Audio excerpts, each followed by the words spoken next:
انتي مضحوك عليكي وبمنتهى القسوة. الشخصية الطيبة بزيادة أو حتى العصبية بزيادة أو اللي بتيجي على نفسها علشان خاطر الكل، دي مش انتي، دي تمثيلية جسمك وعقلك عملوها علشان يحموكي زمان، وانتي لبستيها وقفلتي السوست عليكي لحد ما خنقتك. النهاردة هكسرلك المراية اللي بتشوفي فيها نفسك وهوريكي النسخة الحقيقية اللي اتدفنت من سنين. الصوت اللي جواكي اللي بيقولك أنا كده وده طبعي، ده صوتك ولا صوت حد كسر فيكي حاجة وانتي صدقتيه؟ انتي اللي اخترتي شخصيتك ولا اتفرضت عليكي من الزمن واحدة واحدة من غير حتى ما تاخدي بالك؟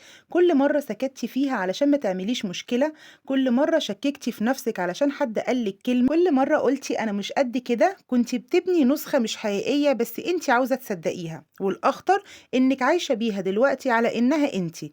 مشروبك المفضل يا برنسيسة، ويلا نبدأ مع بعض رحلة التغيير للأروع. وقبل أي حاجة زي ما تعودنا حطي اللايك وفعلي زر الجرس على الكل عشان يجيلك إشعار بكل فيديوهاتي الجديدة. وأكيد انت حاطة الاشتراك، مش معقول لسه ما بقيتيش في عيلتنا القمر دي. يلا بينا نسمي الله ونبدأ. عقلك مش غبي، عقلك بيحميكي بس مش بالطريقة اللي فاكرة إنها في صالحك. هو مريحك بس على حساب إنك تفضلي طول عمرك نفس النسخة العادية اللي خايفة مستسلمة. فخليني أقولك الحقيقة، انتي مش ضعيفة، انتي متبرمجة، دي مش شخصيتك، دي نتيجة كل حاجة اتقالتلك وانتي صدقتيها. سؤالي ليكي دلوقتي، هتفضلي مصدقة النسخة دي ولا جاهزة تشوفي نفسك بجد حتى لو الحقيقة هتوجعك؟ بصي بقى، مادام وصلتي للنقطة دي يبقى في حاجة جواكي بدأت تصحى. الحاجة دي مش جديدة، هي كانت موجودة طول الوقت بس انتي كنتي ساكتة عنها وفاكرة ان ده العادي. من غير تجميل للكلام، انتي مش محتاجة تبقي حد تاني، انتي محتاجة ترجعي لنفسك قبل ما الدنيا تغير. ده مش انتي، دي نتيجة اللي حصلك، عبارة عن مواقف حصلتلك، كلام اتقالك، صدمات اتراكمت، خوف اتربى جواكي واحدة واحدة. يعني ببساطة انتي اتعلمتي تبقي كده، مش اتولدتي كده. ودي أول نقطة قوة مش ضعف. مشكلتك في التعود، بالظبط كده، اتعودتي على السكوت، الكتمان في نفسك، وانك تحطي نفسك آخر واحدة في حياتك. فمع الوقت بقى ده الطبيعي بالنسبة لك، بس طبعا مش هو ده الطبيعي، هو مألوف بس. وفي فرق كبير جدا بينهم. التغيير مش بيبدأ بحماس، هو بس محتاج قرار من جواكي انك مش عاوزة تكملي كده، وانك تواجهي نفسك ان في نقط كتير محتاجة تتغير. شوفي، بتخافي من ايه؟ بتسكتي ليه عن حقوقك؟ شايفة نفسك ازاي؟ انتي اكتر واحدة هتقدر على التغيير لما تتقبلي ده، تواجهي نفسك من غير تجميل ومن غير ما تمثلي انك كويسة. المواجهة دي هتبقى اول مرة تشوفي نفسك بصدق. كل فكرة سلبية عندك اسألي نفسك مين قال كده. مثلا أنا مش شاطرة، مين قال؟ أنا ضعيفة، حصل إمتى وصدقته؟ هتتفاجئي إن نص الحاجات دي مش صوتك أصلا. أخطر حاجة بتعمليها في نفسك إنك بتصدقي أي فكرة تيجي في دماغك، ومش كل فكرة حقيقة. في أفكار جاية من خوف أو ماضي أو من حد كان بيكسرك. انتي محتاجة تبدأي تراجعي كل كلمة بتتقالك، مش تصدقي على طول. أسوأ حاجة هو الصوت اللي في حياتك ودايما مسيطر عليكي وعلى تفكيرك وخطواتك، صوتك لنفسك. لو طول الوقت بتقولي أنا مش هقدر، أنا دايما بغلط، أنا مش كفاية، هتفضلي كده فعلا. ابدأي غيري الجمل دي، غيري الصوت اللي بيكلمك، قولي لنفسك أنا بحاول، أنا هتغير، أنا هقدر، مش لازم أبقى كاملة بس لازم أظبط حياتي. عقلك مش ضدك بس هو بيحب الأمان. فالبداية ممكن يكون التغيير بيحسسك إنك مش مرتاحة، بس لازم الصبر علشان التغيير مش هيبان في يوم ولا أسبوع. كل مرة بتختاري نفسك تقولي لأ، تشوفي الحقيقة، انت كده بتكسري جزء من النسخة القديمة. في حاجة لازم تعرفيها، انت سند لنفسك، مفيش حد هيغيرك ولا حد هيشوف قيمتك لو انت مش شايفاها. انت المسؤولة، وده مش حمل، دي قوتك الحقيقية. مش مطلوب منك تبقي مثالية بس لازم تكوني واعية. كل مرة تاخدي بالك من نفسك دي خطوة، كل مرة هتحافظي على كرامتك وتقولي لأ على وضع مش مناسب ليكي دي خطوة تانية. وكل مرة تختاري نفسك دي بداية جديدة لحياة أسهل وأحلى بكتير. ما تستسلميش لو حياتك مش مريحاكي، بيتك مش عاجبك، مش حاسة براحة وسط الناس اللي حواليكي. يبقى صدقيني انت محتاجة للتغيير الجذري لحياتك. انت ممكن تكوني سمعتي كتير لازم نغير نفسنا ونتطور للأحسن، بس مش عارفين نبدأ ازاي ومنين، وحتى ساعات ما بنكملش في التغيير ده. خلينا متفقين إن الله لا يغير ما بقوم حتى يغيروا ما بأنفسهم. يبقى كل إنسان مطلوب منه يغير نفسه وبإيده. ولازم تعرفي حاجة، هو كل تغيير مفيد؟ لأ، لأننا لو سيبنا نفسنا للدنيا تودينا وتجيبنا ممكن نتغير للأحسن وممكن نتغير للأسوأ. يبقى لازم يكون التغيير في الحاجة اللي مش مريحة لحياتنا، ولما نقرر نغيرها تكون البداية مفيدة أكتر من الأول. وده اللي بنسميه التطوير.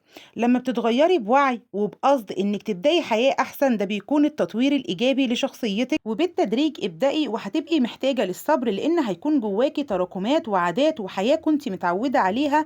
فلازم تبدأي واحدة واحدة وما تستعجليش على نفسك علشان ما تزهقيش بسرعة، لان عقلك بقاله سنين مقتنع بصورة ذهنية عنك انك ست بيت تعبانة مهدود حيلها وملهاش قيمة وموقفة نفسها في اخر الصف. لما تيجي تقرري تعملي حاجة لنفسك عقلك بيعمل انذار خطر. ليه؟ لانه بيخاف من المجهود، هو رضى بالامر الواقع، فبيبدأ يطلع لك حيل نفسية. يا بنتي ما انت كويسة، هتتعبي نفسك على الفاضي، مش هتقدري على التغيير، البيت اهم، هتخسي لمين؟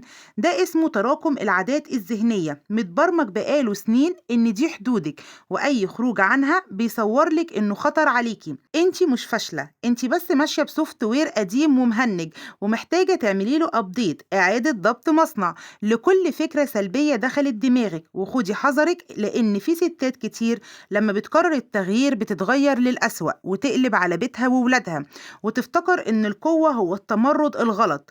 لكن انا بتكلم عن تغيير الجوهر، انك تكوني ست ذكية قوية عارفة قيمة نفسها محافظة على اتزانها.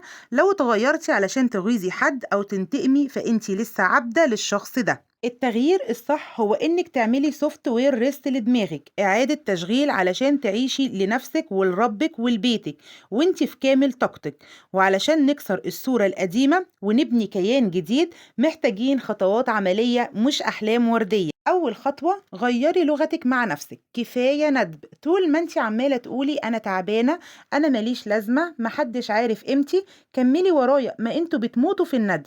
عقلك بيصدق وبيفرز هرمونات يخليكي فعلا تعبانة.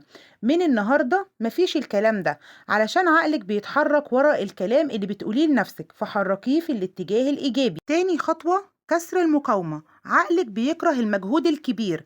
لو قلتي هنضف البيت كله وغير نظام حياتي هيحبطك. اضحكي عليه، قوليله انا هعمل رياضة 10 دقايق بس، هقرأ صفحة واحدة بس. المداومة هي اللي بتغير شخصيتك، ومرة ورا مرة بتخلي عقلك يقول الست دي بقت مهتمة بصحتها، فبيبدأ هو اللي يشجعك. الخطوة الثالثة، الذكاء في رد الفعل. بلاش تكوني متاحة طول الوقت، ابدأي انسحبي بهدوء من الخناقات اللي بتستنزف طاقتك. وفري مجهودك اللي بتضيعيه في الكلام وخليه في الفعل، او حتى في انك تشرحي للناس انا هتغير ازاي. عارفة ليه؟ لانك لما بتقولي انا هعمل عقلك ما بيساعدكيش، فبتهبطي وما بتكمليش. خلي التغيير ده سر بينك وبين نفسك، اشتغلي على تغييرك بشويش، وخلي النجاح هو اللي بيعمل الدوشة. ما تكشفيش عن خطتك ولا عن الدايت اللي بدأتيه ولا على الكتاب اللي بتقرأيه ولا حتى عن نيتك في الهدوء. خبي تغييرك ده زي ما بتخبي سر غالي عليكي لحد ما يستوي تمام. وفاجئي اللي حواليكي بتغييرك في منظرك ولمعة عينيكي وهدوء أعصابك اللي ما بقاش حد يقدر يستفزه، وفي ردودك الذكية اللي ما بقتش تضييع وقت ومجهود على الفاضي. وقتها مش هتحتاجي تتكلمي لأن شغلك الجديد وهبتك الجديدة هم اللي هيتكلموا بدالك. الخطوة الرابعة، الاستثمار في الذهب النفسي. زي ما بتفكري توفري كست بتحب الذهب وبتحسي بالأمان لما يكون معاكي قرشين شايلاهم للزمن، النهاردة بقولك نوع تاني من الذهب أغلى بكتير، استثمارك في نفسك. عارفة ليه الذهب غالي؟ علشان ما بيصديش ومهما حصل بيفضل محافظ على قيمته. انتي كمان لازم تكوني كده. زي ما بتدوري على عيار الذهب ونقاوته، دوري على نقاوة الأفكار اللي بتدخليها دماغك. وفري وقت من فرجة المسلسلات، استثمري ده في كتاب أو حتى درس أونلاين يعلمك مهارة جديدة. الست اللي معاها علم هي ست معاها سلطة، ومحدش يقدر يقلل من قيمتها. اتعلمي ازاي تديري ميزانية بيتك بذكاء، وازاي توفري وتجيبي دهب فعلي حتى لو جرام كل فترة طويلة. ده مش مجرد زينة، ده بيخليكي واقفة على أرض صلبة، وبيغير صورتك قدام نفسك من ست مستهلكة لست مدبرة ومستثمرة. صحتك بقى هي السبيكة الكبيرة، لو صحتك ضاعت ساعتها دهب الدنيا مش هينفعك. استثمري في أكلك وشربك للمية الكتير، في نومك يبقى منتظم، دي الأصول اللي هتصرفي منها لما تكبري. بصي يا جميلة، الدهب المادي ممكن يتصرف يتباع، لكن الدهب اللي جوه دماغك، وعيك، ذكائك، ثباتك الانفعالي، ده محدش يقدر ياخده منك أبدا. كوني سبيكة دهب غالية والكل يتمنى يقرب منها ومحدش يقدر يكسرها. وفي النهاية اللحظة اللي قررتي تكملي معايا الفيديو ده هي اللحظة اللي عقلك بطل فيها يضحك عليكي. السوفت وير القديم انتهى مفعوله من أول دقيقة في الفيديو ده. قرري النهاردة تكسري الصورة المشوهة وتحطي كيان جديد يحترم نفسه ويجبر الكل على احترامه، بدل ما تستني العمر كله وفي الآخر تندمي على الست اللي كان ممكن تكونيها وما حصلش. أنا مش عاوزاكي تشتركي في القناة علشان عدد، أنا عاوزاكي تشتركي علشان كل فيديو جاي هو خطوة في بناء شخصيتك الجديدة. واكتبي لي في التعليقات أنا بدأت معاكي التغيير، وشدي صاحبتك وابعتلها الفيديو وقولي لها كفاية ندب يا فوزية، السيستم محتاج أبديت. واليومين دول بتوعنا علشان عيلتنا تكبر بستات واعية وعارفة قيمة نفسها. أشوفكم في فيديوهات جاية كتير أقوى وأعمق وأقرب لقلوبنا، وسلام.